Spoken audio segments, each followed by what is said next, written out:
qui aujourd'hui fait 10 fois cette taille que quand je suis arrivé. C'est vrai qu'il y a une croissance assez forte et on continue de croître. Aujourd'hui, c'est 30 millions de chiffre d'affaires pour 45 000 adhérents. Pour générer du lead, c'est quoi vos canaux? Comment c'est structuré chez vous? On va commencer à rentrer dans la stratégie, mais je me suis dit que j'allais être transparent avec toi, donc je le serai jusqu'au bout. Comment est-ce que vous faites pour vous assurer que vous restez plus proche des besoins des adhérents? On se parle tous les vendredis sur ce sujet-là. On travaille effectivement sur le côté prédictif.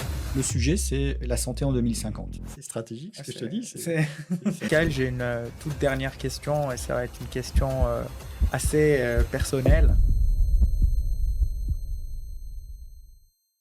Alors, bonjour et bienvenue dans ce premier épisode de ce podcast. Dans ce podcast, on va parler d'innovation, de technologie, de distribution, des produits d'assurance. Et j'ai l'énorme plaisir d'accueillir pour ce premier épisode Michael de Criem, qu'on va laisser se présenter. Est-ce que tu peux te présenter, Michael? Alors, merci Caïs, en tout cas, pour ton invitation. Je trouve que ça fait sens de parler, en tout cas, de ces enjeux aujourd'hui qui nous touchent et nous bouleversent tous. Me présenter très rapidement, voilà, je suis Michael de Criem, je dirige une petite mutuelle, une toute petite mutuelle.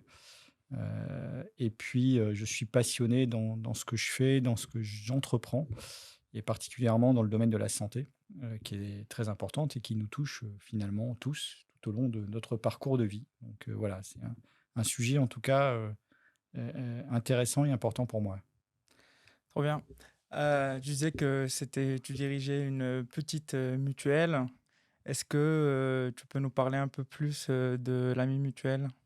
Alors oui, l'Ami Mutuelle, c'est une aventure qui a commencé en 2014-2015, qui est la fusion finalement de deux petites mutuelles, dont l'une qui a été créée en 1949, donc il y a maintenant plus de 70 ans d'expérience, en tout cas de durée de vie.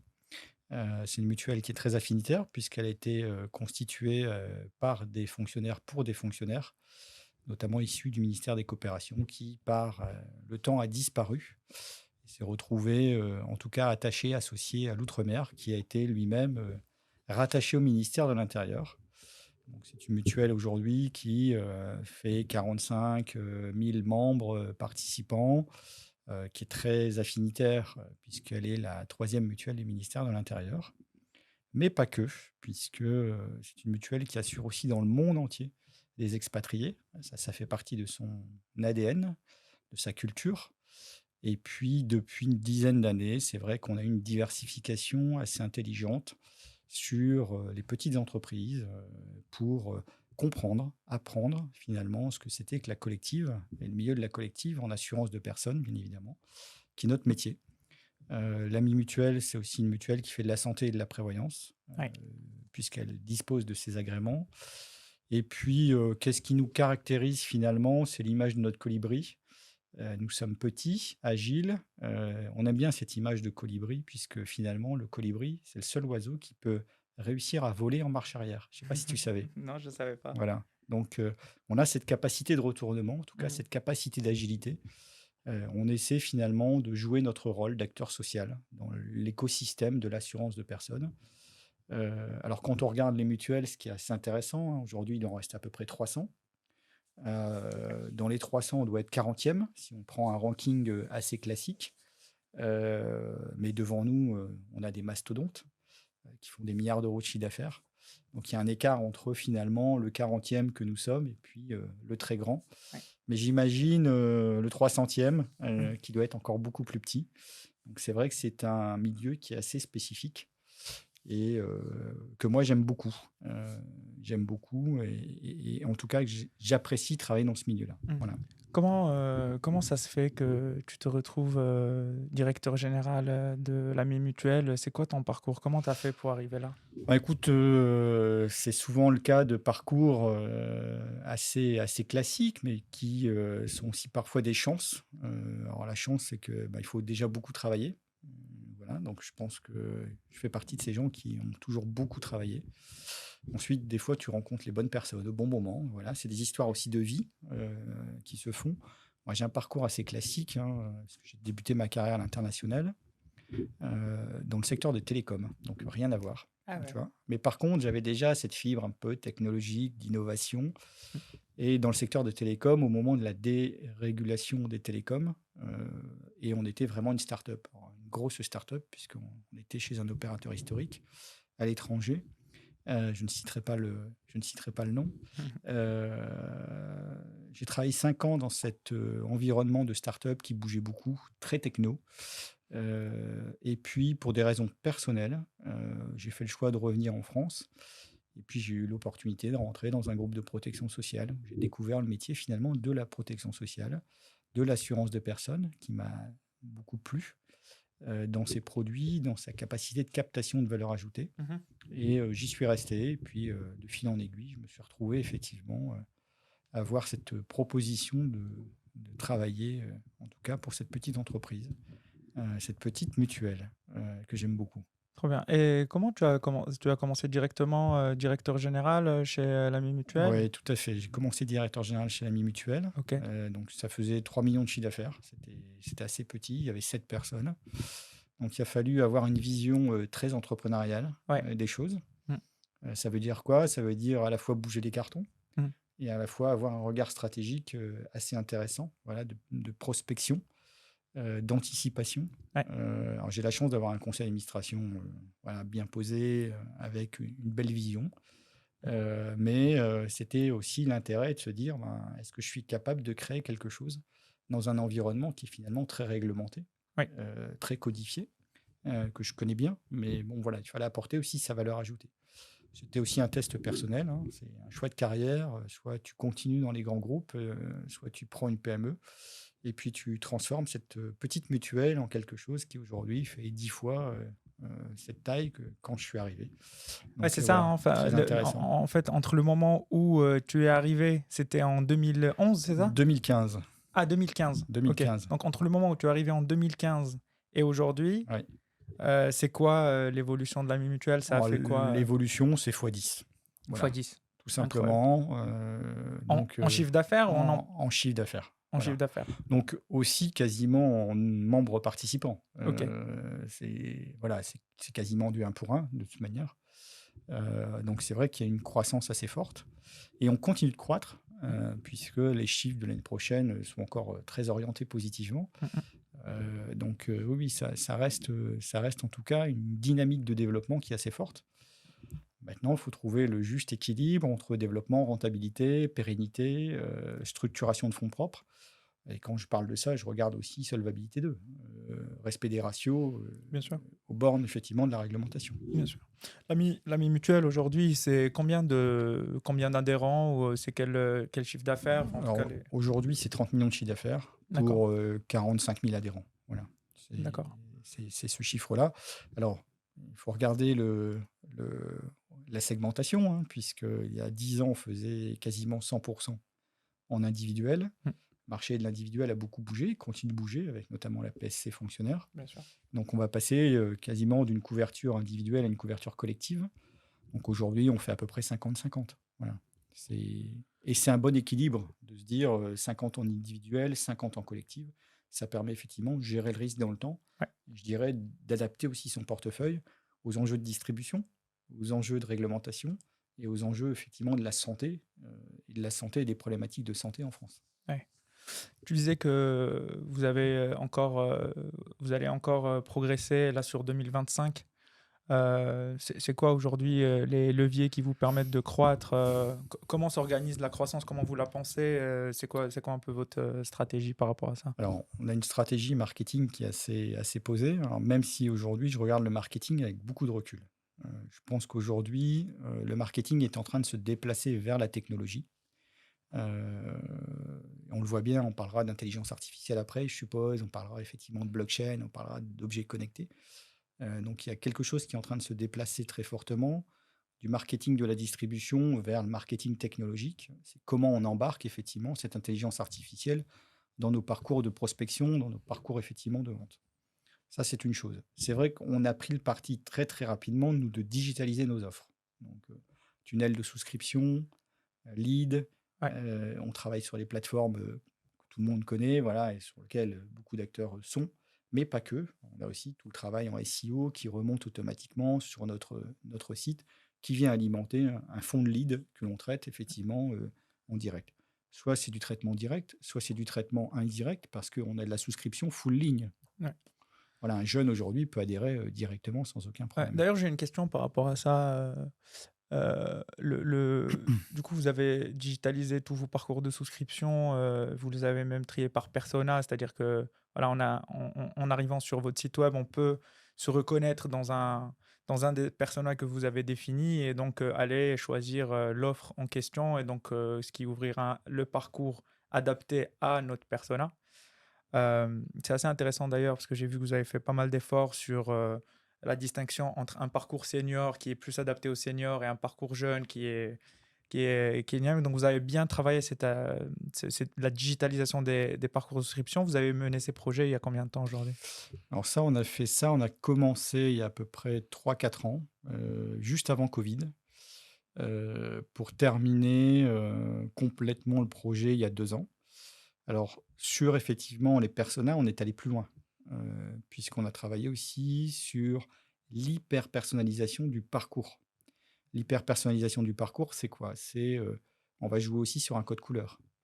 On va jouer effectivement sur des fréquences. On va jouer sur la capacité effectivement d'adhésion en ligne, en fonction des cibles, identifiées. Heu, on a travaillé aussi sur des outils. Alors, on le voit moins, parce qu'on en parle peu, mais, on a un atelier de recherche et développement. Mmh. Typiquement, aujourd'hui, si tu as, des problématiques, de vision, telles que, du daltonisme, si tu as des problématiques, d'apprentissage, telles qu'effectivement de la dyslexie, on adapte notre parcours aujourd'hui à ces problématiques. Donc on a des outils qui permettent effectivement de choisir, heu, la complexité de l'environnement de digitalisation dans lequel tu es. Donc ça, c'est très intéressant parce qu'en fait, on est très, très attentif à cette hyper personnalisation parce qu'on pense que l'hyper personnalisation va amener demain, effectivement, une captation plus importante et un environnement dans lequel tu crées finalement une expérience client qui est unique. Tu as l'impression que finalement, tu as toujours été dans ce site, qu'il est fait pour toi, que c'est simple, alors qu'il est adapté quasiment pour chaque personne. Donc ça, c'est un vrai travail qui a été mené et qui n'est pas terminé parce que l'intelligence artificielle nous rabat chaque jour, ces problématiques-là.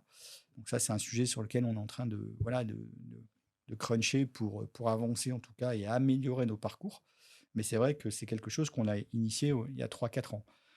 Ça nous permet de relâcher l'intention, la pression sur la force de vente, puisqu'elle se fait maintenant plus de la même manière. C'est-à-dire qu'aujourd'hui, tu passes pas ton temps à essayer d'appeler des bases de données. Alors ça a été en plus très réglementé, hein, la DDR est passée par là, la réforme du courtage est passée par là. On fait très attention. Mais aujourd'hui, tu traites plutôt du lead entrant. Donc en fait, tu as inversé la problématique. Tu vas apporter un produit et pousser un produit chez le client dont il a besoin. Et donc la souscription va se faire en remontant. Et voilà, c'est la différence entre le push et le pull. Mais ça, tu connais ça bien en termes de marketing mieux que moi. Superbe. Et en fait, pour attirer du trafic sur vos différentes offres ou sur votre site web, aujourd'hui, pour générer du lead, c'est quoi vos canaux un peu d'acquisition? Comment c'est structuré chez vous? Alors il y en a plusieurs et en même temps, il y en a un unique. Le seul canal qui te permet aujourd'hui d'attirer les gens, c'est la reconnaissance. Voilà. Je pense que à partir du moment où ton produit est reconnu et il apporte de la valeur, voilà, je pense que les gens se retournent vers toi. C'est-à-dire, je vais le comparer à n'importe quelle industrie. Quand ton produit est bon, il s'installe et voilà. Il ne suffit pas qu'il soit bon, il faut aussi qu'il soit bien géré et bien traité. Donc en fait, le point de focalisation essentiel, c'est l'expérience client. L'expérience client, elle doit être unique. D'accord. Quelqu'un qui appelle, il ne peut pas être appelé 3 jours après. Bien sûr. Quelqu'un qui appelle même pour une problématique, il ne peut pas être laissé sur le bord de la route avec une réponse vaseuse d'un chatbot qui s'est programmé automatiquement. Donc c'est vrai que ce sujet-là, pour nous, il est travaillé en permanence. Et à titre d'exemple, alors ça c'est des cas concrets, on se parle tous les vendredis sur ce sujet-là. Donc imagine qu'on ne passe pas une semaine Ouais. sans se dire quelle a été notre expérience client. Qu'est-ce que l'on a raté? Qu'est-ce que l'on a bien fait? Qu'est-ce qu'on a mal fait? Et une fois que tu fais ça, voilà, après, il faut travailler cette reconnaissance le lead arrive quasiment automatiquement. D'accord. Alors après, tu peux pouvoir me dire, oui, mais il y a un positionnement prix. Oui, mais il y a un positionnement produit. Tout ça, aujourd'hui, tout le monde le connaît. Le 100% santé, ta grille, elle est connue. Elle est assez classique. Mm. Le canal de distribution, il est connu. Tu mets ton offre sur, aujourd'hui, une plateforme qui te permet d'avoir du lead, tu vas le gérer. D'accord. Mais in fine, qu'est-ce qui te permet de faire la différence? Qu'est-ce qui te permet effectivement de concrétiser l'affaire? C'est la valeur ajoutée que tu apportes à côté. Et cette valeur ajoutée-là, elle te donne de la reconnaissance. Regarde aujourd'hui l'impact des étoiles, voilà, et de ta notation sur avis Tout à vérifié, fait. Mm. qui permet de te dire, ben voilà, tu légitimes aussi ton acte de vente par, je dirais, un cercle de membres qui sont contents aussi de ce qui se passe. Mais il ne faut pas montrer que ceux qui sont que contents.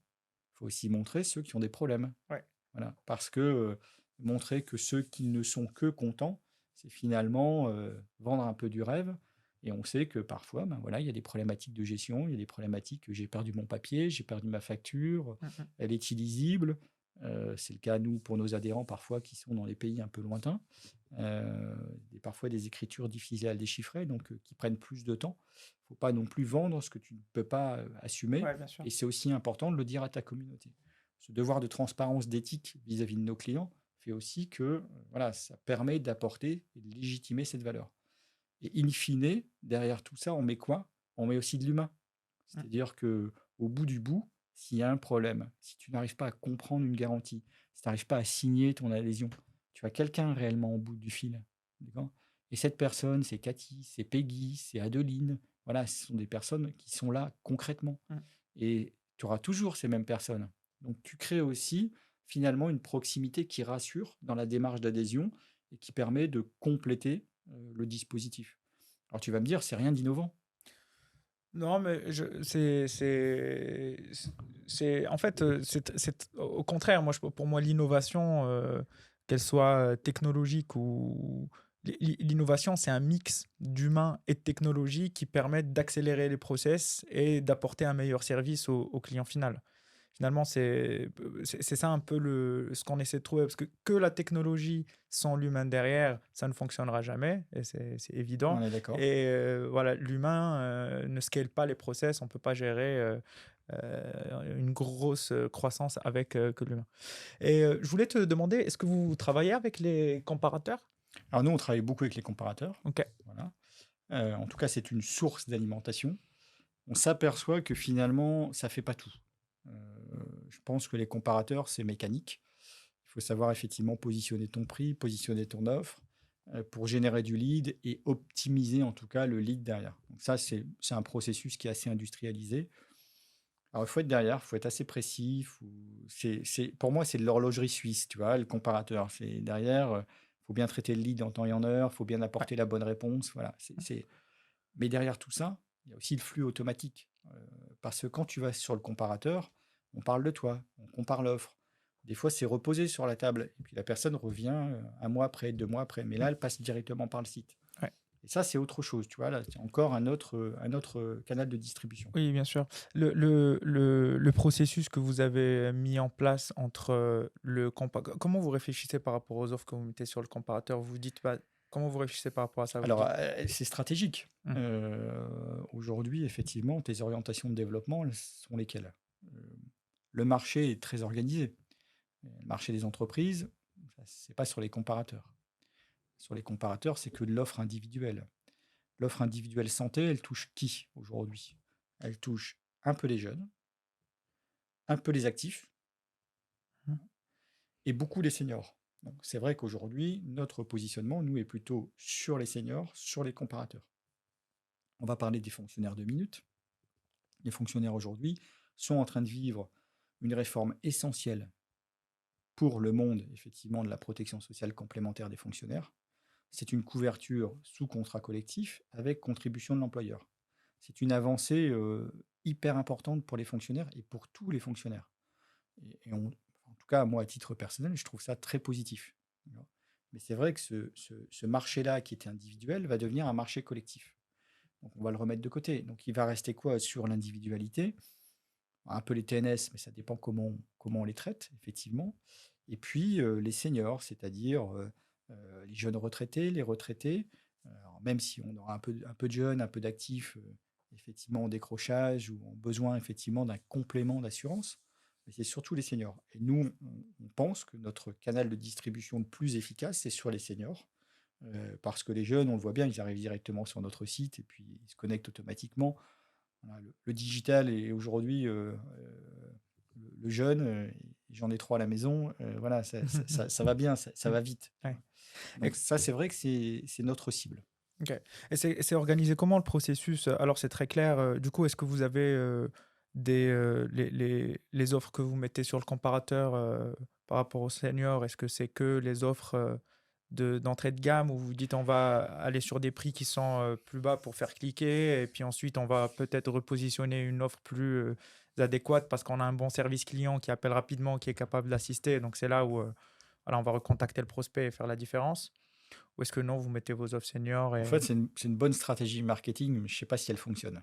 Voilà. Mm. Je pense qu'il faut savoir effectivement avoir un positionnement prix, valeur ajoutée juste. Je pense que le senior ne recherche pas spécifiquement du prix. Le prix, effectivement, va être important. Et c'est vrai que quand on est sur les comparateurs, ce qui va sortir, parce qu'on a un ranking, c'est celui qui est le moins cher. Ouais. Par contre, aujourd'hui, un senior a des besoins. On voit bien, la population vieillit, le taux de remplacement n'est pas assuré, et des besoins aux bornes, effectivement, de soins, que sont les lunettes, on en porte tous les deux, du dentaire, de la complexité dans la durabilité de vie, voilà, des besoins. Si on n'assure pas ces besoins, on ne fait pas notre rôle, effectivement, de promotion sociale et de couverture santé. Donc c'est vrai que nous, on a un positionnement qui est un peu particulier. On cherche à être juste dans le prix par rapport à une offre couvrante pour nos seniors. Typiquement, on va avoir de la télémédecine. Typiquement, on va avoir des services effectivement de ce qu'on appelle second avis médical. On va avoir des services effectivement qui vont couvrir aussi de la prévention. Ça, c'est hyper important parce que proposer une offre senior sèche, tout le monde sait le faire. Mm. Au bout du bout, je ne pense pas que le senior reste. Il faut gérer ça aussi, je pense, dans le temps. Je préfère finalement faire 2 fois moins de croissance, Mm. mais d'avoir un churn 2 fois, 3 fois, 4 fois, 5 fois moins important, Ouais, finalement, mm. par rapport à cette croissance. Ouais, complètement. Et donc, le processus que vous avez une fois que ça arrive chez vous, c'est que vous avez des équipes qui s'occupent uniquement de ce flux à travers les comparateurs. Et comment c'est organisé ils sont sur quels outils? C'est quoi un peu Alors, en fait, les en délais que fait vous avez sur on, le traitement et la performance? on a quelque chose qui est très, très, très industrialisé. Je parlais vraiment, c'est de l'horlogerie suisse, c'est vraiment ça. En fait, aujourd'hui, le lead arrive chez nous, il doit être traité dans la journée. Voilà, D'accord.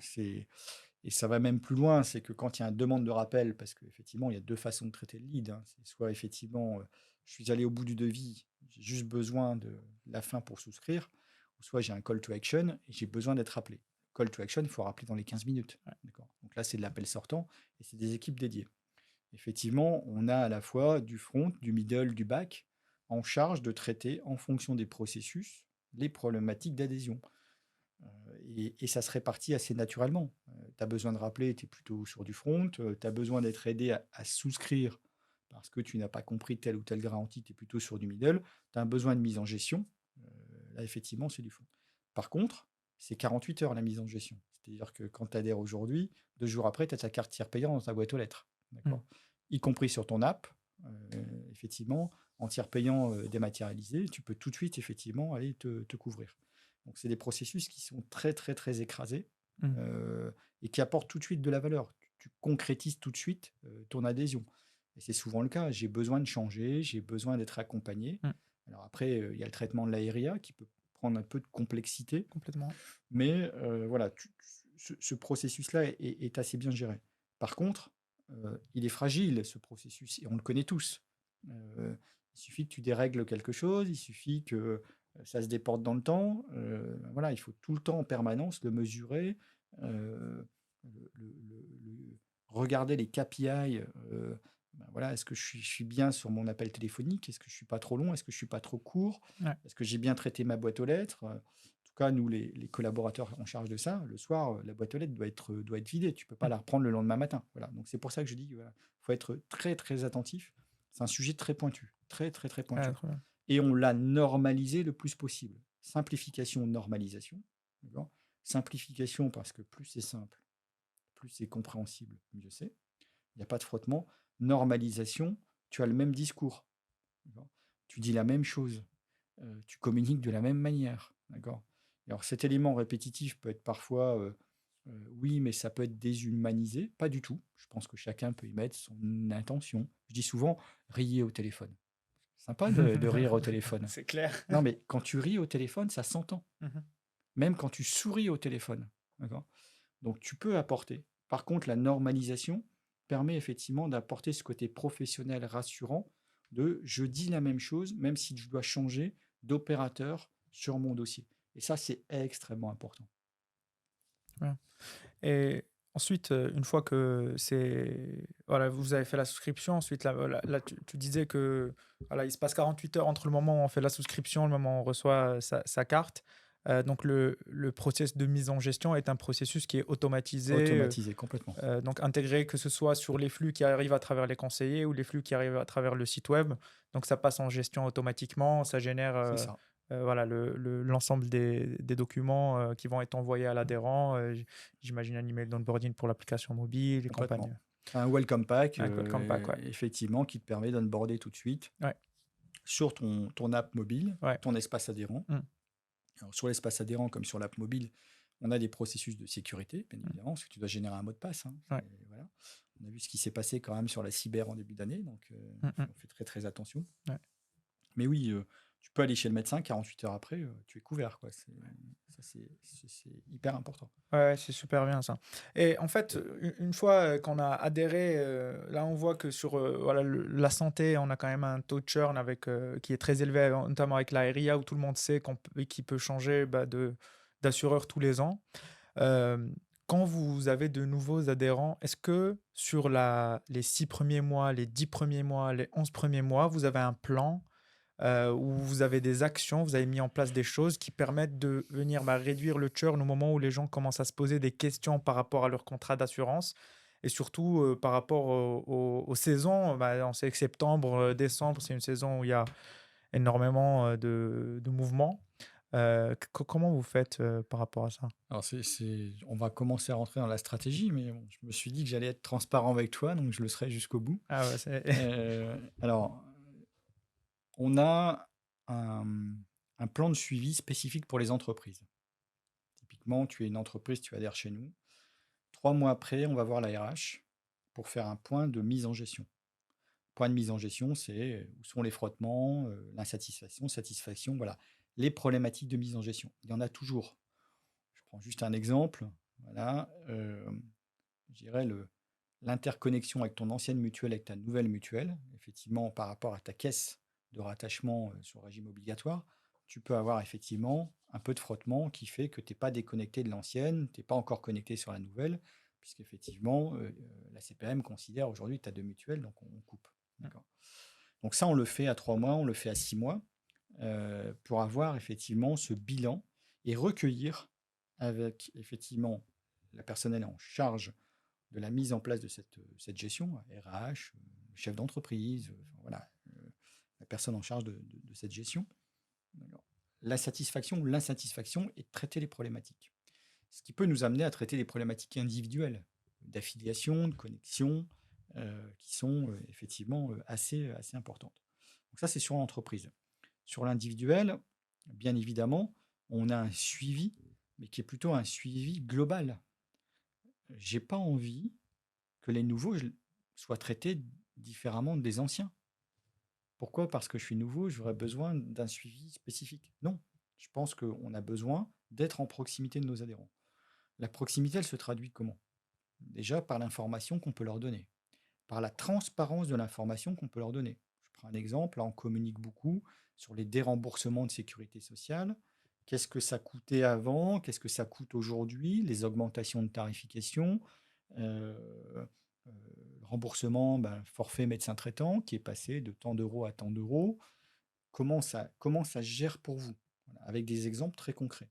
on leur donne aussi, on leur met à disposition, d'accord, un exemple de remboursement ou des exemples de remboursement.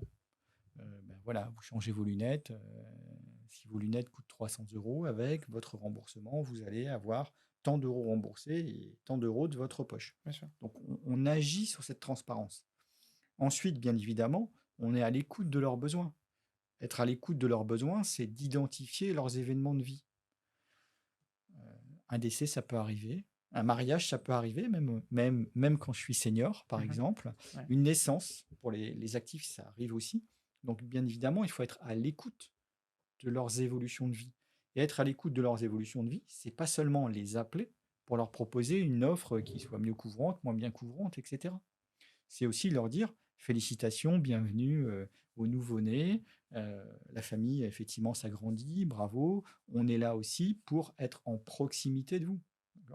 Et puis ce dispositif-là, il va jusqu'au bout, parce qu'on rappelle qu'on est une mutuelle. Et une mutuelle, c'est quoi? C'est aussi proposer de l'action sociale.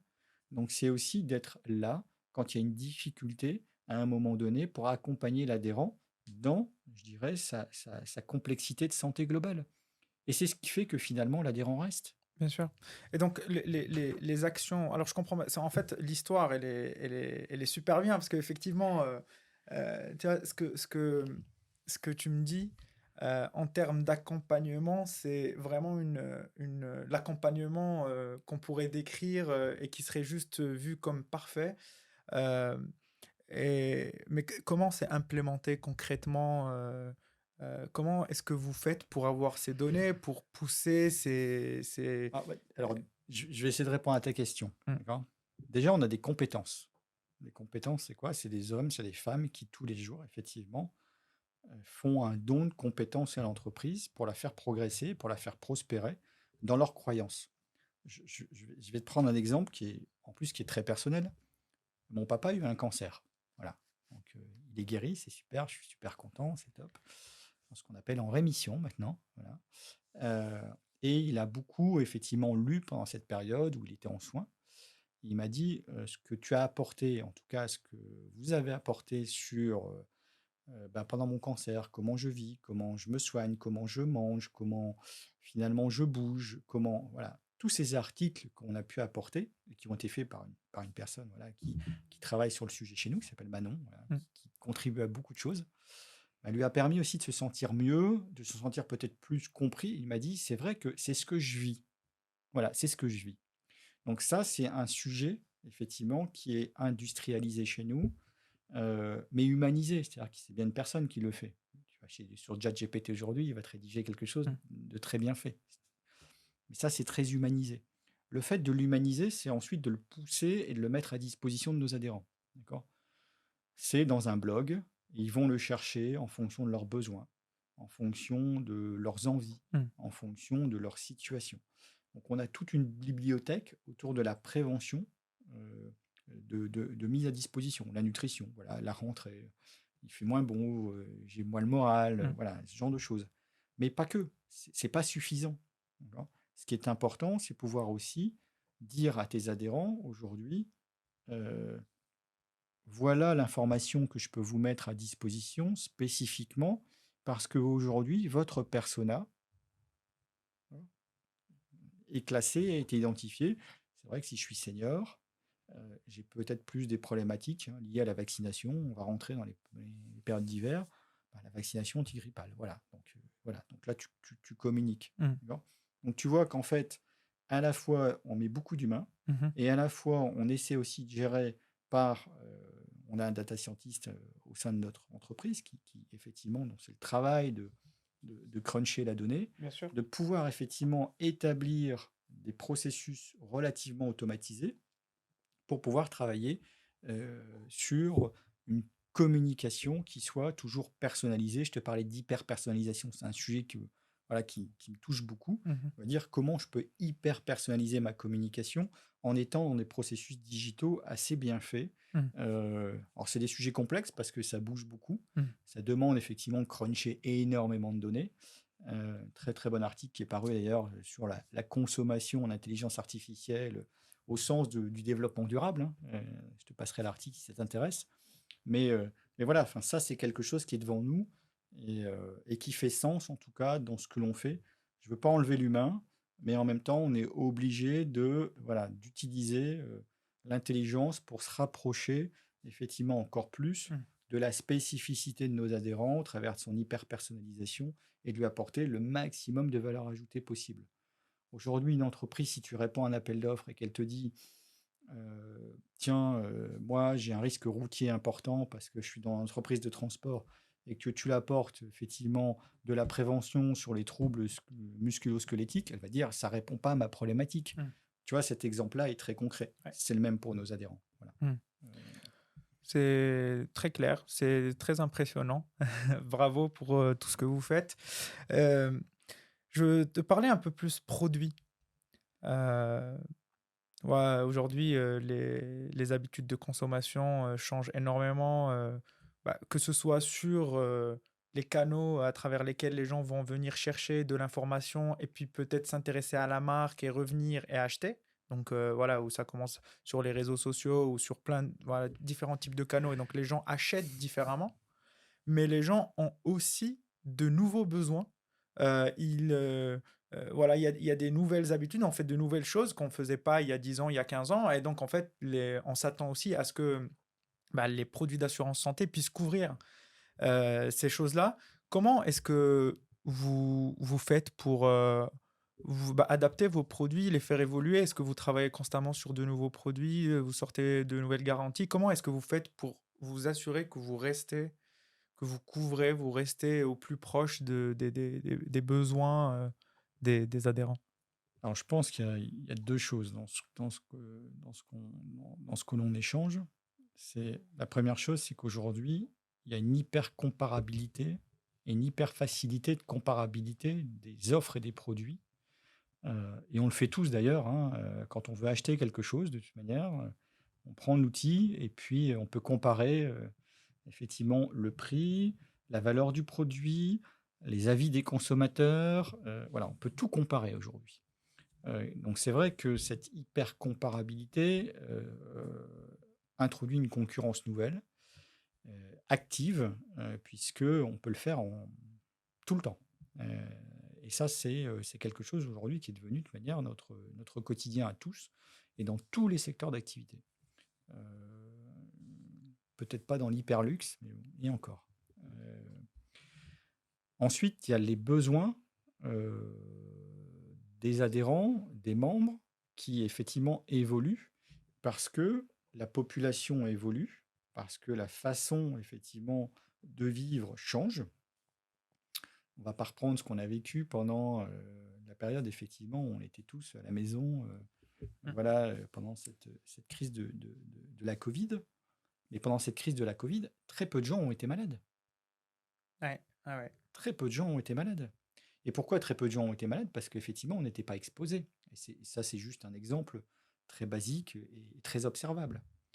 C'est vrai qu'on s'aperçoit qu'on est de plus en plus dans je fais attention, dans le développement durable. Donc, je mange bien, je vis bien, je consomme moins, je vais manger moins de viande. Mmh. Voilà, Donc, ça, c'est quelque chose qui s'installe durablement. D'accord.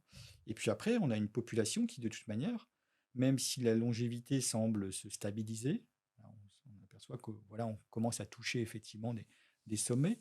On a quand même une population, quand on prend la courbe démographique, là, qui s'arrondit bien vers le bas. Ouais.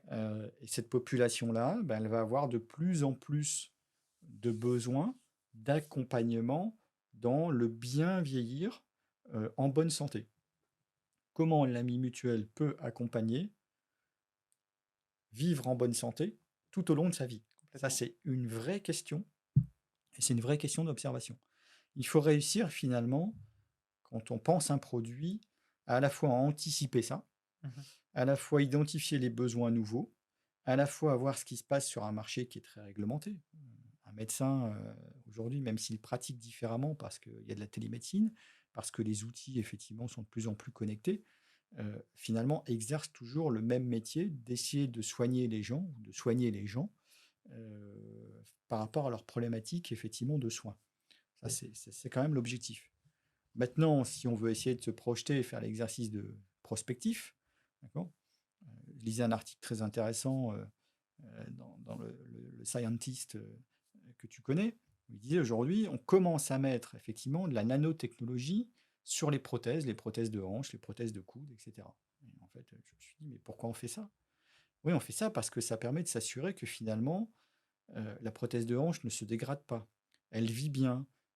Finalement, on capte de l'intérieur tous les éléments euh, biométriques de la personne dans laquelle on a installé cette prothèse. Et ça permet effectivement de récupérer de la donnée, d'accord, pour dire ça se passe bien, ça se passe moins bien, il y a une récupération qui est plutôt rapide, ou au contraire, bah non, la prothèse n'est pas du tout abîmée. Aujourd'hui, pour identifier qu'une prothèse est abîmée, tu dois faire une radio, et encore, bon, voilà, là, c'est quand même extrêmement précis. Et quand tu t'aperçois de ça, tu te dis, bah, effectivement, peut-être que mes besoins vont bouger et que je vais avoir besoin de couvrir de plus en plus de services connexes à la santé, Ouais. d'accord, pour permettre effectivement à nos membres de vivre en meilleure santé. Maintenant, pour pouvoir les couvrir, on rappelle qu'on fait de l'assurance santé. Il faut que ça devienne effectivement non pas du service, mais de l'assurance santé. Ouais. D'accord. C'est là où on est à la limite. D'accord. Alors, je vois que tu as un outil qui est assez intéressant. On va pas citer la marque, hein, mais tu peux faire un électro avec ta montre. Ouais. D'accord. Elle va récupérer ta donnée, la mienne aussi d'ailleurs. Elle permet de savoir combien tu as marché. Ouais. Elle permet de mesurer ton rythme cardiaque, ta pression artérielle en temps réel. Ouais.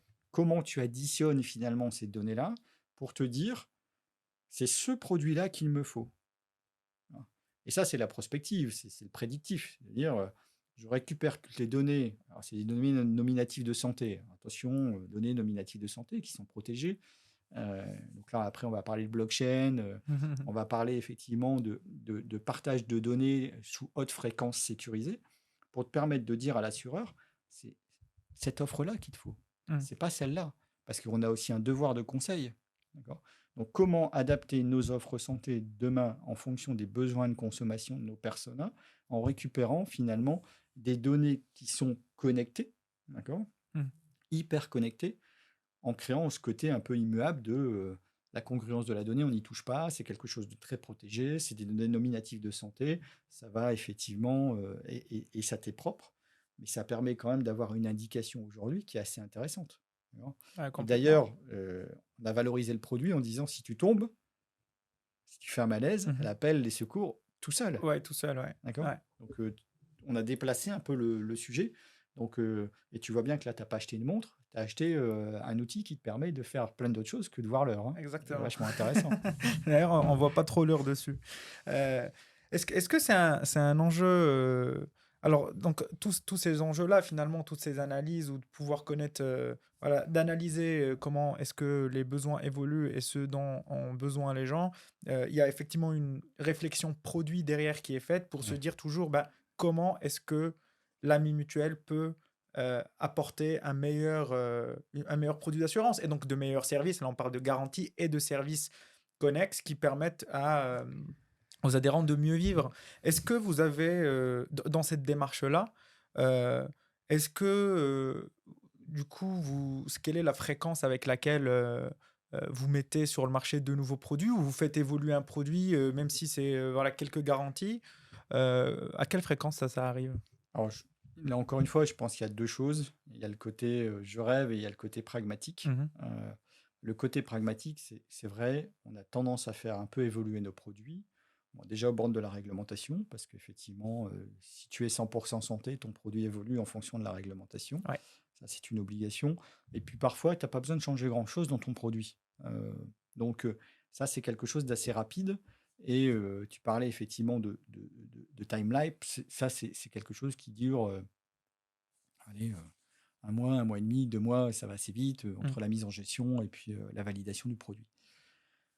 Nous, on a au sein de l'AMI une cellule de R&D, d'idéation. On regroupe plusieurs personnes et on travaille effectivement sur le côté prédictif. Le sujet, c'est la santé en 2050. Voilà. C'est assez stratégique ce que je te dis, c'est assez confidentiel. Le sujet 2050. Et effectivement, on va commencer à te parler de réalité augmentée, de comment effectivement tu peux adhérer à une mutuelle avec finalement euh, cette réalité augmentée en ayant l'impression que finalement tu communiques à quelqu'un qui est là à côté de toi au travers d'une VAR, euh, qui analyse tes besoins, qui comprend tes besoins, qui interagit avec toi sans que ça soit un blog yes, no, et puis voilà, Mm, je mm, passe. mm. Donc ça, c'est un sujet qui nous embarque beaucoup. Les sujets des technologies biométriques nous embarquent beaucoup aussi. Bien évidemment, l'assurance prédictive nous embarque beaucoup. Maintenant, comment on réussit à faire bouger tout ça et à l'assimiler pour en faire une offre, c'est encore autre chose, hein. On sait que les démarches de R&D parfois prennent du temps. Mais c'est vrai que c'est des sujets que l'on embarque beaucoup et que l'on teste beaucoup. On a lancé un gros sujet, on va lancer un gros sujet, puis on a recruté des compétences sur l'intelligence artificielle. Ouais. Donc là, on a recruté voilà, un chercheur qui vient de nous rejoindre voilà, sur tout ce qui est effectivement nanotechnologie Mm. pour nous permettre de mieux réfléchir à nos offres, de mieux réfléchir à nos produits, intégrer effectivement dans nos produits ces réflexions. Mais ça va aussi dans l'expérience client. Ça ne reste pas que dans le produit, je Bien sûr, couvre bien la santé. bien sûr. Donc ça, c'est les sujets qui sont hyper importants. Comment on crée finalement une réalité immersive avec une offre adaptée en fonction de tes besoins. Euh, J'en rêve, mais pour l'instant, ce n'est pas une Mais réalité ouais, encore. Tu non, mais vois, bien sûr, mais c'est super voilà. intéressant. Alors, du coup, tu m'amènes à te poser une question qui est, bah, en 2030, 2040, comment est-ce que tu imagines que les gens viendraient acheter, souscrire un produit d'assurance santé? Comment est-ce que tu penses? Alors, on est en 2040 et puis bah, je veux souscrire un produit d'assurance santé. Comment tu penses que ça va se passer dans la vraie vie? Alors, moi, j'aimerais bien que ça se passe de la façon la plus fluide possible. Ça, c'est clair. Que ça soit quelque chose d'assez. J'appuie sur un bouton et finalement, je suis assuré. Mm, Parce que toute la donnée que j'ai en moi, mm, que je dois communiquer aujourd'hui pour souscrire à une offre, c'est mm. le devoir de conseil, de faire en sorte que cette offre soit adaptée, de couvrir mes besoins. Toute cette donnée-là, finalement, je l'ai.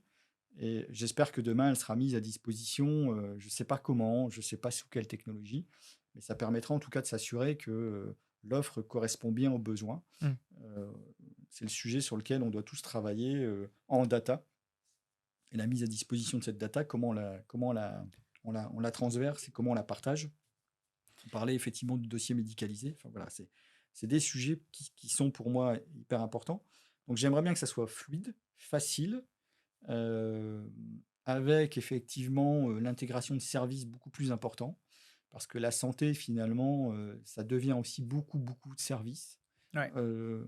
Moi, quand je vais acheter mes lunettes, bah, finalement, on me vend quand même du plastique et du verre. Est-ce que c'est de la santé ou pas? Pourtant, j'ai vu un médecin avant qui m'a dit que ma vue avait baissé, que je Ouais. devais mettre Ouais. effectivement une nouvelle correction. Mais voilà, comment j'intègre tout ça? Est-ce que c'est pas plus facile finalement d'aller chez l'ophtalmo puis de sortir et d'avoir tes lunettes directement parce Ouais. que ça a été envoyé? Alors, c'est des sujets qui commencent à toucher du doigt, hein. L'ordonnance numérique, elle commence, là, elle va sortir. Effectivement, les caisses primaires d'assurance maladie travaillent beaucoup sur le sujet. Ça va permettre de libérer certaines choses. Mais moi, j'aimerais bien que ça soit et finalement, mes données sont là.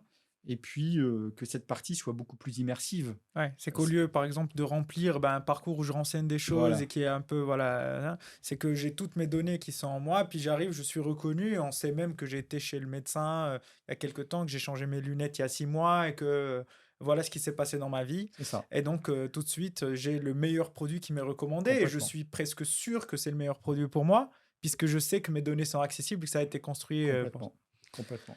Trop bien, très Et intéressant. puis, il y a ce côté immersif. Je veux dire, aujourd'hui, quand tu adhères derrière un écran, Mm. finalement, tu es seul derrière ton écran. Même si tu appelles quelqu'un, tu restes seul. Demain, d'avoir un hologramme qui apparaît Ouais, et qui te permet d'échanger, de discuter, de mettre une réalité, même si elle est virtuelle, de pouvoir poser des questions et finalement de te rassurer sur le produit en ayant effectivement crunché ta donnée, ouais. bah, permettra effectivement d'avoir les deux visions en disant, bon, je suis bien rassuré de ça. Ouais. Et ça, c'est finalement ce qui correspond. Et je peux adhérer. Et en ayant d'ailleurs ma donnée, j'appuierai sur mon bouton et mon RIB sera envoyé, et l'adhésion serait faite et j'aurai les documents dans l'immédiateté. C'est-à-dire que j'attends pas 48 heures. Je suis adhérent tout de suite, je suis Ouais. couvert tout de suite. Euh, je m'imagine lors d'un déplacement à l'étranger, j'ai besoin d'une couverture, j'ai oublié de le faire. Voilà, je l'ai tout de suite en fonction du pays dans lequel je suis, en fonction de mon exposition au risque, en fonction de mon propre état de santé. Ouais, bien sûr. Ça c'est des choses que je vois comme ça. Après, on verra si cette technologie-là, elle peut être embarquée aux bornes de toujours des données nominatives de santé qui sont quand même hautement sécurisées et que l'on doit protéger chaque jour Ouais, dans nos métiers. complètement. Non, mais c'est une vision qui est très inspirante, très intéressante. Et de toute façon, on est en train d'avancer avec. Moi, j'ai acheté le casque de réalité virtuelle. Je l'ai vu. Ouais. Et en fait, je l'ai testé. En fait, moi, je l'ai acheté parce que je trouvais très intéressant de le tester en premier, de voir ce qu'on peut développer dessus pour le monde de l'assurance. Parce qu'aujourd'hui, sur ce casque, en fait, on n'a aucune application qui existe. C'est comme l'iPhone en 2000, voilà, au tout début de l'iPhone, très peu d'applications. Et donc, en fait, bah, les premiers qui vont arriver sur ce marché-là, s'il y a une adoption, bien sûr, du produit quand il deviendra moins cher, bah, sera très intéressant. Et en fait, quand tu le testes, tu vois que tu vis dans un autre monde où tu peux aller faire tes courses dans le truc, tu peux voyager, prendre l'avion, découvrir de nouvelles choses. Et c'est assez impressionnant comme expérience. Non, mais très intéressant. Je pense que ça, c'est des sujets. Et moi, je pense que ça va arriver même très, très vite, en fait, le, les évolutions en termes d'expérience client qui vont se faire sur les 5, 6, 7 prochaines années vont être juste impressionnantes par rapport à ce qu'il y a eu sur les 20 dernières années, parce que les technologies avancent tellement rapidement et permettent de faire tellement plus de choses et ça devient tellement moins cher et accessible à tout le monde que l'expérience client va énormément évoluer.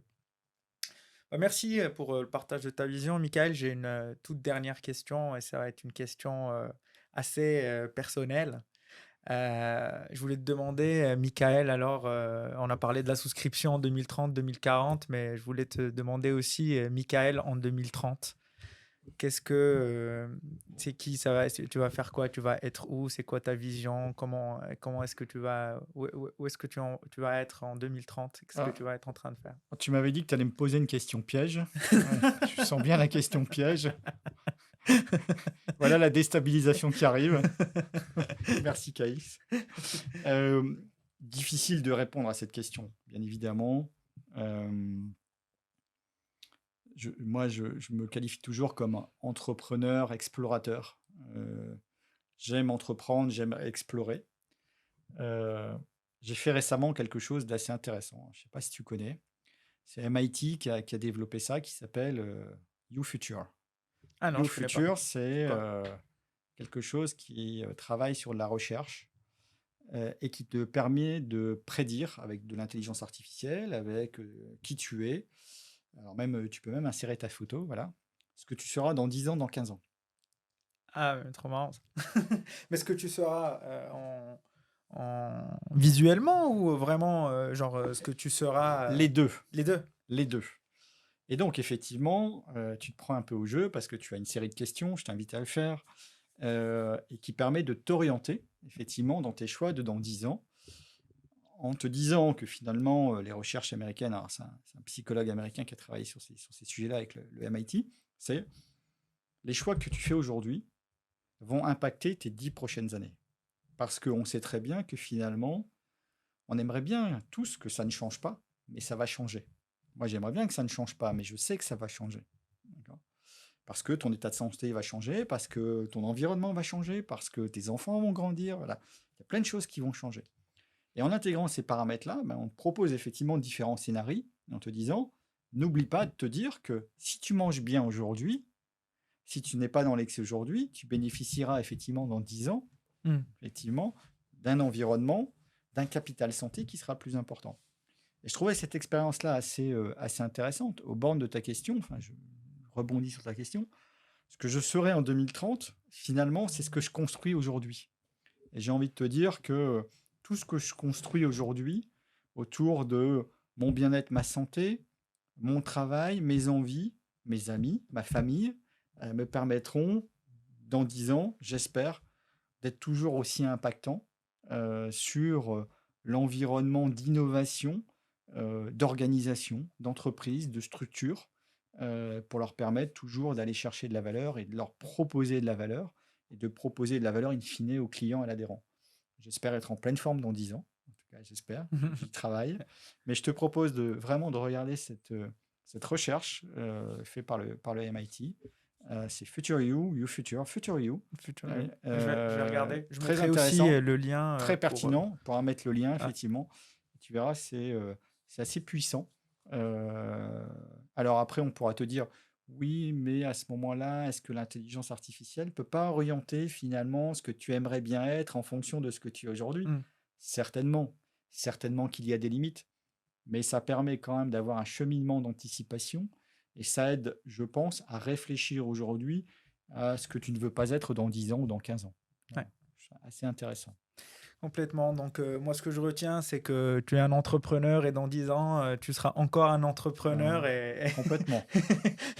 Et non, mais trop bien. Bah, merci beaucoup, Michael, d'avoir répondu à toutes mes questions et d'avoir été avec moi aujourd'hui.